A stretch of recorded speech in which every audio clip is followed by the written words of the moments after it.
मंच पर आ चुके हैं जनता का घोषणा पत्र के हमारे नुमाइंदे। मेरे साथ हैं नवल किशोर नथानी जी, व्यापारी नेता हैं, कारोबारी नेता। मेरे साथ सुधाकर जी हैं, किसान नेता हैं। मेरे साथ doctor Pandey, doctor A K. Pandey हैं, बच्चों के डॉक्टर हैं।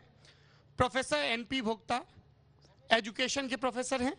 और राजेश मणि जी सोशल मीडिया पर युवा आवाज हैं। ये परिचय में लिखा है। और वैसे भी जब राहुल युवा हो सकते हैं तो बढ़ जाता है बॉर्डर। अच्छी बात है, अच्छी बात है, काफी समय तक युवा रहना चाहिए। आपसे शुरू करते हैं।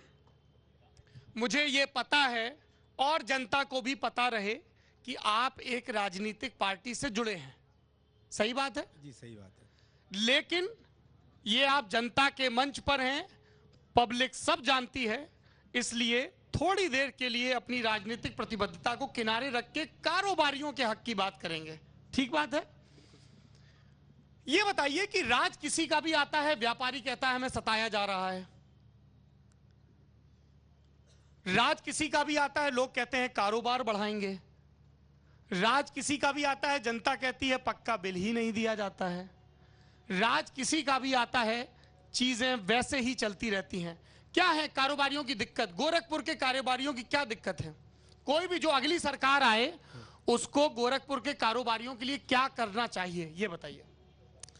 देखिए, जहाँ तक व्यापारी उन अपना तन मन धन लगा करके सुबह से शाम तक व्यापार करता है, कहीं भी उसके व्यापार में अपना समर्पण कम नहीं होता है।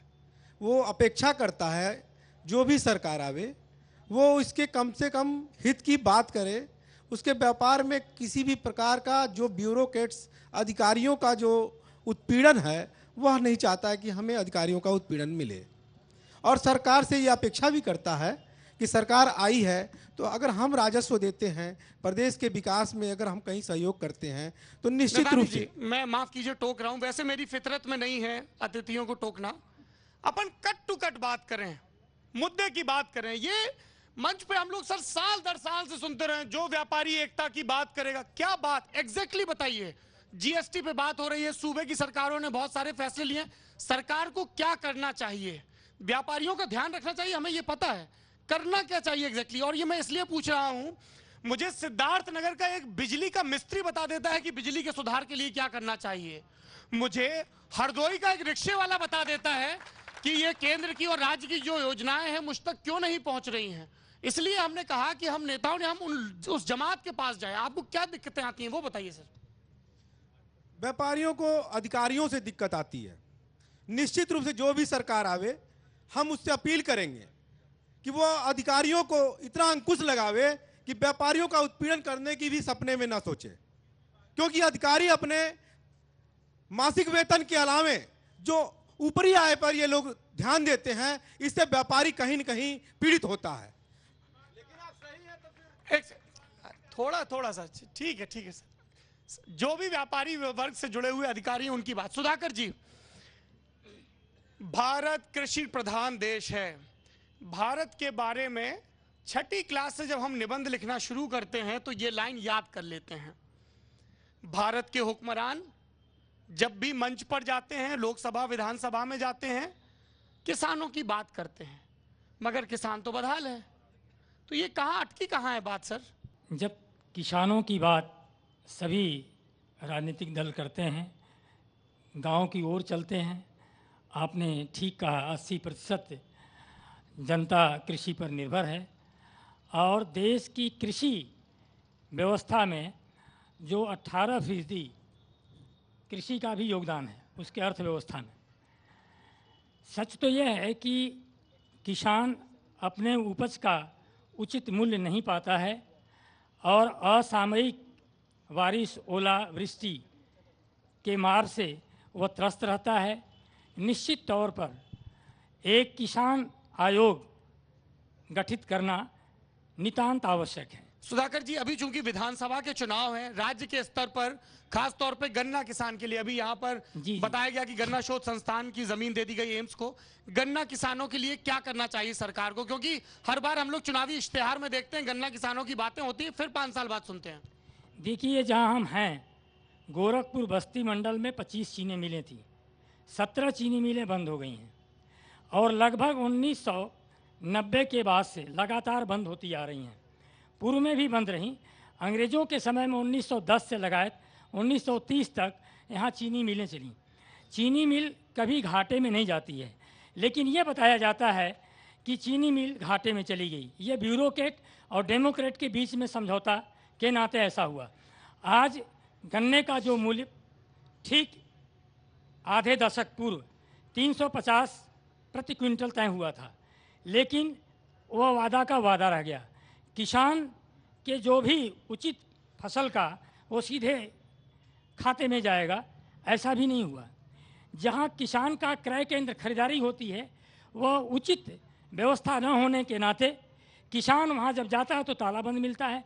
हमें अपनी गाढ़ी कमाई का बिचौलियों के हाथ बेचना पड़ता है। तेल कंपनियां अपना तेल का भाव तय करती हैं। यह कितना विचित्र है यह देश। सुधाकर जी, क्या करना चाहिए सरकार को इस स्थिति को सुधारने के लिए? अगर आपको सुझाव देना हो जी, तो आप क्या सुझाव देंगे? एक सुझाव संक्षेप में। किसान आयोग गठन करना चाहिए। किसान आयोग। डॉक्टर पांडे, गोरखपुर का जिक्र नेशनल मीडिया में हर साल एक और वजह से आता है, दिमागी बुखार। क्या है सर ये दिमागी बुखार? इसका इलाज नहीं है, ये यहीं पर क्यों होता है? क्या दिक्कत क्या है, कहाँ पे दिक्कत है? दिमागी बुखार गोरखपुर या पूर्वांचल की बहुत बड़ी समस्या है। बड़ा दुख ये है कि इतनी भयंकर समस्या क्या होता है सर इसमें? ये बच्चों को ही होता है, बड़ों को होता है दिमाग में बुखार? होने को तो किसी को भी हो सकता है, लेकिन बच्चे ज़्यादा पीड़ित रहते हैं। 15 साल की उम्र तक के बच्चों में दिमागी बुखार होने की संभावना बहुत ज़्यादा होती है। इस पर कोई एक बड़ा मैप होना चाहिए स्टेट गवर्नमेंट का, खास तौर से कोई ऐसी प्लानिंग होनी चाहिए कि जिस तरह से। क्या प्लानिंग होनी चाहिए? डॉक्टर एएन सिंह हैं यहाँ पर। आरएन सिंह। देखिए, जो ये एन्केफ्लाइटिस की बात है, दो तरह की है और ये 40 साल से मासूमों को एक साल में कम से कम, अगर पूर्वांचल की बात करते हैं तो तकरीबन 5000 बच्चों को मारती है। तकरीबन 5000 हर साल? जी जी, हर साल 40 साल से। वजह मैं बता दूं, 500 बच्चे जो आपको यहाँ मेडिकल कॉलेज में मरने वाले दिखाई देते हैं, इसी तरह यहाँ पे 150 नर्सिंग होम है। अगर एक एक नर्सिंग होम में एक एक बच्चा साल भर में मरता है। गोरखनाथ चिकित्सालय है, रेलवे हॉस्पिटल है, डिस्ट्रिक्ट हॉस्पिटल है, फिर इस जिले की CHCs हैं, PHCs हैं, झोला छाप डॉक्टर हैं, सब फिगर खाली गोरखपुर की कंपाइल करेंगे तो 1500 2000 वो हो जाएंगी। फिर देवरिया, बस्ती, महाराजगंज, कुशीनगर, संत कबीर नगर, ये जो जिले हैं, इन सब के आंकड़ों को जो ऑफ द रिकॉर्ड हैं, अगर वाकई आप संकलित करेंगे तो ये कम से कम मौतें 5000 शायद मैं कम कह रहा हूं। सर इतनी बड़ी संख्या की वजह क्या है? इसकी वजह ये है, न जाने क्यों government is thought to be the mother of the society and citizen. इस सरकार का भी नारा है, मेरा कोई राजनीतिक पहलू नहीं है ये। जी जी, खुल के कहिए। हाँ, इस सरकार का ये नारा भी है, minimum government and maximum governance. I salute this nara. This is a very good nara, but I want to say, पिछले 2.5-3 सालों में ये जो एक कागज आप देख रहे हैं, ये 10 साल से हम लोग मांग रहे थे, जिसके लिए हम लोगों ने खून से खत लिखे, होलिया का जो है उदाहरण पेश किया। लगातार प्रतिदिन 3.5 से 4 घंटे मैं इस प्रोजेक्ट पे काम करता हूं। अल्टीमेटली बहुत कुछ करते करते मैं संक्षेप में ये बताना चाहता हूं, भारत सरकार ने ये कार्यक्रम बना दिया, 2012 में बना दिया, national programme for prevention and control of Japanese encephalitis. ये 2012 में बना, पिछली सरकार ने बनाया, और उसको इसलिए रिलीज नहीं किया कि उसका मिशन यूपी फेल कर गया।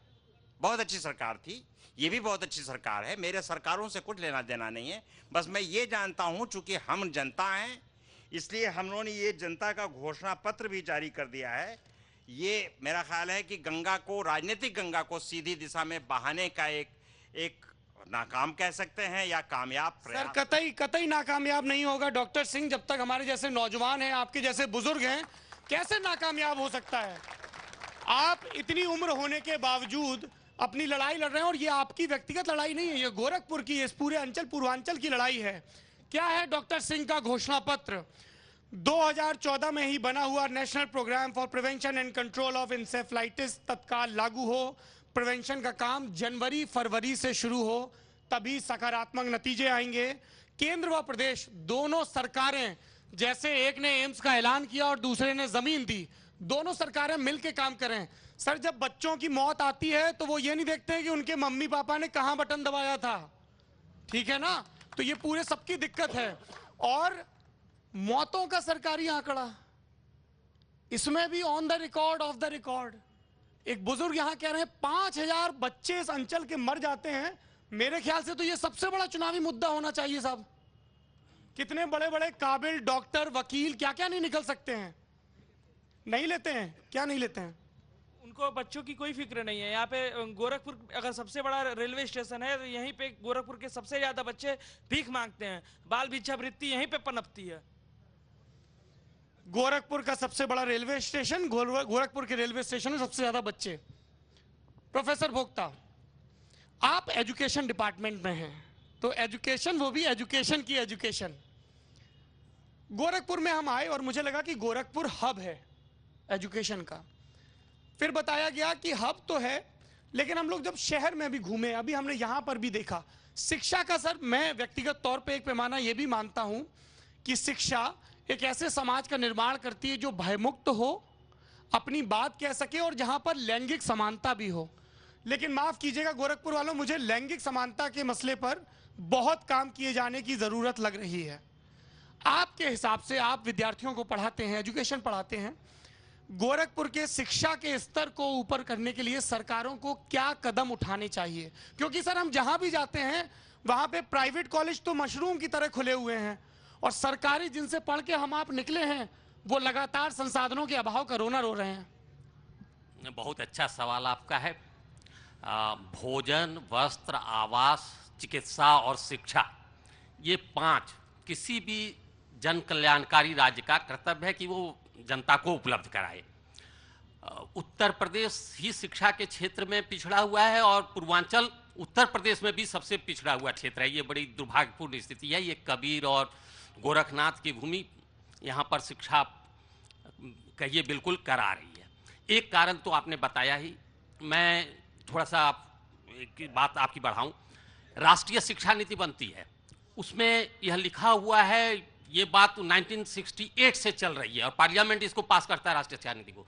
6% जीएनपी का शिक्षा पर खर्च होगा, 6% ग्रॉस नेशनल प्रोडक्ट का शिक्षा पर खर्च होगा। मुश्किल से हम लोग 3.5% तक खर्च करते हैं। संसाधनों का रोना नहीं रोएंगे अगर ये जो संसद के द्वारा पारित जो प्रस्ताव आता है बार बार हर सरकार में, चाहे वो कांग्रेस सरकार हो, एनडीए सरकार हो, उसको ईमानदारी से केवल लागू कर दिया जाए। 2.5% अगर बढ़ जाता है तो ये प्राइवेट जो इंस्टीट्यूशन चल रहे हैं इसको रोका जा सकता है सर, और सरकार की भूमिका बढ़ सकती है जो कि जन कल्याणकारी राज्य का कर्तव्य है। दूसरी बात मैं एक आपका ध्यान आकर्षित करना चाहता हूं और पूरे देश का ध्यान आकर्षित करना चाहता हूं। पहले प्राथमिक शिक्षा या स्कूल शिक्षा में प्राइवेट सेक्टर काफी एक्टिव था, अब उच्च शिक्षा में भी आ गया। आप देखिए इलाहाबाद उच्च न्यायालय का एक जजमेंट आया था कि सरकारी जितने अधिकारी हैं उत्तर प्रदेश के, जितने एमएलए एमपी हैं, सबके बच्चे सरकारी विद्यालय जाएंगे। कहीं लागू नहीं किया गया, न्यायालय का जजमेंट। यह एक काम अगर हो जाता तो आप समझिए शिक्षा का स्तर सुधर जाता। एक दूसरा रोना मैं अध्यापकों की ओर से रो रहा हूं सर, प्राथमिक विद्यालय के अध्यापकों की ओर से आपके सामने। जनगणना करनी हो, मतदान कराना हो, भेड़ बकरी गिनना हो, मुर्गी गिनना हो, कौन करेगा? विद्यालय का अध्यापक। बोलिए अध्यापक का यही काम है, वो तो राष्ट्र का निर्माता है। आप जानबूझकर नौकरशाही और जो राजनीतिक हमारा प्रबंध है वो जानबूझकर यह काम कराता है ताकि सरकारी विद्यालय का स्ट्रक्चर बिल्कुल ध्वस्त हो जाए और प्राइवेट सेक्टर में जाए। ये जो बेरोजगार युवा बैठे हुए हैं, क्या इनसे ये काम नहीं लिया जा सकता है? इनको टोकन रेम्युनरेशन दे बिल्कुल, आप करके। प्रोफेसर वक्ता बिल्कुल सही बात कर रहे हैं। एक हमारे बीच प्राइमरी के अध्यापक बैठे हुए हैं और वो प्राइमरी के अध्यापक हैं सरकारी के। अभिषेक, ये बताइए कि प्राइमरी के अध्यापकों को, सब लोग कहते हैं साहब प्राइमरी में पढ़ाया नहीं जाता है, लेकिन प्रोफेसर होक्ता ने एक बहुत जरूरी चीज की तरफ ध्यान दिलाया कि प्राइमरी के शिक्षकों को कितने काम करवाने पड़ते हैं, वर्दी भी, खाना भी। आपके हिसाब से अगर इन दिक्कतों को दूर किया जाना हो तो क्या किया जाना चाहिए? सबसे पहले तो देखिए, प्राइमरी के टीचर को काम मिलता है पढ़ाने का। अगर गांव की बकरी भी खो जाएगी तो मास्टर को सौंपा जाएगा काम। दाई ने खाना नहीं बनाया, मास्टर पता करेगा पूरा। ये सब काम मास्टरों के हैं। तो पहला काम तो इन सबको दूर किया जाए, मास्टरों को केवल पढ़ाने का काम दिया जाए। और ये काम होता नहीं है, क्योंकि हम जो प्राइमरी का मास्टर होता है वो बेस होता है बच्चों का, गाँव के बच्चों का। जब हम लोगों को टाइम नहीं मिल रहा पढ़ाने के लिए, हम क्या पढ़ाएंगे बच्चों को? ठीक बात है। अभिषेक ने जो बात कही, प्रोफेसर होक्ता ने वही बात कही, और मुझे सर बड़ी खुशी है इस बात की कि एक यूनिवर्सिटी का प्रोफेसर भी इस बात का ख्याल रख रहा है कि अगर बेसिक नीचे का स्ट्रक्चर कमजोर होगा तो आप कैसे कमजोर इमारत बनाएंगे। और सर हम लोग 27 तारीख से कवरेज कर रहे हैं, कई शिक्षकों से मिले, बोले साहब इतनी कमजोर बिल्डिंग है कि हम बाहर मैदान में पढ़ाते हैं, अंदर पढ़ाएंगे, बिल्डिंग पता नहीं कब ढह जाए और हम भी मरें और बच्चे भी मरें। एक और नमूना बेसिक एजुकेशन का आपको बता देता हूं। रसोइया जो मिड डे मील के कामराज की लाई हुई स्कीम, अन्ना दुरई की चलाई हुई स्कीम, जो सबसे मजबूत स्कीम की सब गरीब के लोग आएंगे पढ़ेंगे। मिड डे मील बनाने वाले रसोइये को कितनी तनख्वाह मिलती है, कोई जानता है? यहाँ पे कितनी तनख्वाह मिलती है? आप 1500 कह रहे हैं, मुझे एक प्रधान ने बताया 1000 रुपए। यदि कोई मनरेगा की मजदूरी करेगा तो इसका 3 गुना कमा लेगा, 4 गुना। इसके बावजूद वो किए जा रहे हैं क्योंकि उनको ये भरोसा है कि कभी उनकी शायद परमानेंट नियुक्ति कर दी जाए। राजेश मणि जी, फेसबुक खोलते हैं तो लगता है क्रांति आकर रहेगी, युवा जाग चुका है, अब देश बदल कर रहेगा। रोज सुबह लगता है, शाम तक होते होते देखते ही लाइक करें और सच्चे भक्त शेयर करें, उसकी जगह बेबी डॉल में सोने दिया जाता है। गानों में कोई दिक्कत नहीं है, गाने भी सुनिए जी। क्या सोशल मीडिया लोकतंत्र को मजबूत करने के लिए, गोरखपुर के संदर्भ में आप लगातार सक्रिय हैं, क्या किया जाना चाहिए? जो युवा फेसबुक पे क्रांति ला रहा है वो असल में क्रांति कैसे ला सकता है फेसबुक के जरिए? निश्चित रूप से मैं गोरखपुर की जनता को प्रणाम करता हूं, युवाओं को विशेष करके। और जहां तक सोशल मीडिया की बात है और युवाओं के बीच पैठ की बात है, मेरे ख्याल से आज की डेट में सबके हाथ में मोबाइल, और आज की डेट में सब जो युवाएं कम से कम यहाँ बैठे हुए हैं वो व्हाट्सएप और सोशल मीडिया और फेसबुक चला रहे हैं।